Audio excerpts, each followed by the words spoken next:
Assalamualaikum warahmatullahi wabarakatuh. Apa kabar anak-anak Mimis hari ini? Semoga dalam keadaan sehat walafiat semua ya, dan diberikan kelancaran dalam menjalankan aktivitas.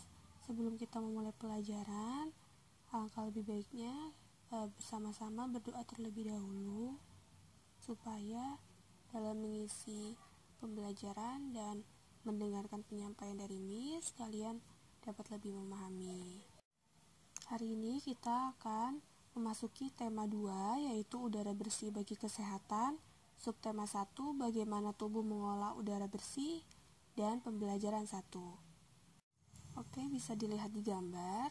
Di sini ada gambar orang-orang yang sedang berolahraga di pagi hari. Nah, menurut penelitian ilmiah membuktikan apa saja manfaat udara bersih dan segar yang dihirup bagi kesehatan, yaitu pohon. Pohon menggunakan fotosintesis untuk mengubah karbon dioksida menjadi oksigen yang kita perlukan untuk bernafas. Salah satu cara untuk membuat tubuh lebih berenergi dengan sehat adalah menghabiskan waktu di udara terbuka yang bersih. Jadi, jika ingin berolahraga, itu lebih baik di pagi hari karena supaya badan kita lebih segar dan sehat, dan juga kita lebih semangat dalam menjalankan aktivitas.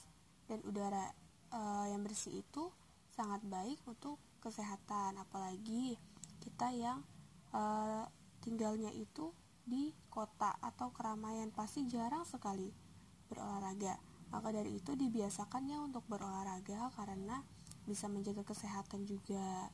Nah, membicarakan tentang olahraga dan itu berkaitan dengan karbon dioksida dan juga oksigen. Di sini Miss punya gambar hewan-hewan yang apa saja sih cara pernafasannya, apa saja sih alat pernafasan yang digunakan oleh hewan-hewan yang akan Miss jelaskan, dan bagaimana sih hewan ini mengolah pernafasannya.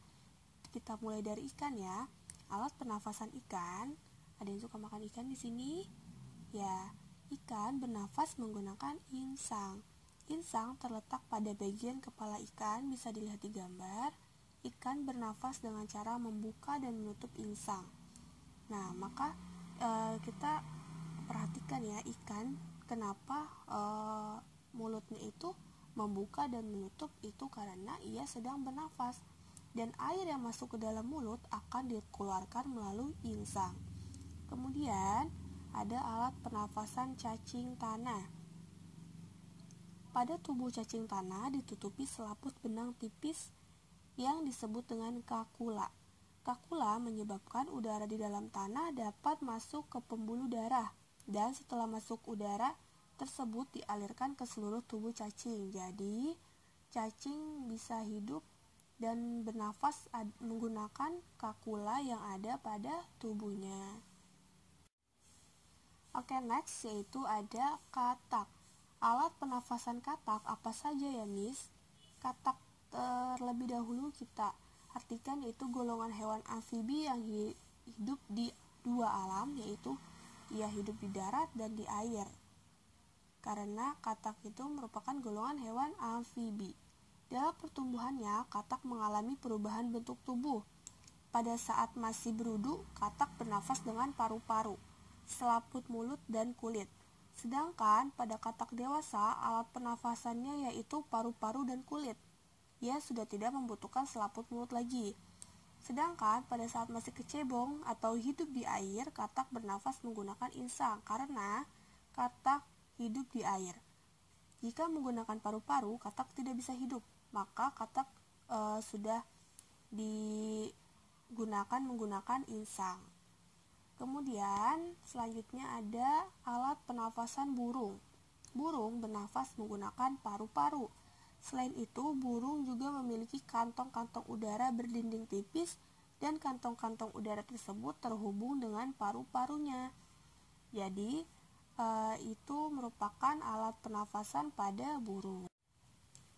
Selanjutnya ada tugas dari Miss, yaitu ada 3 soal.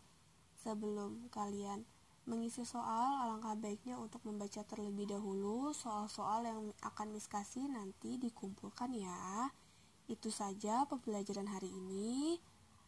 Semoga kalian diberikan kesehatan terus oleh Allah Subhanahu wa Ta'ala, dan semangat semoga kita bisa berjumpa tatap muka di kelas ya.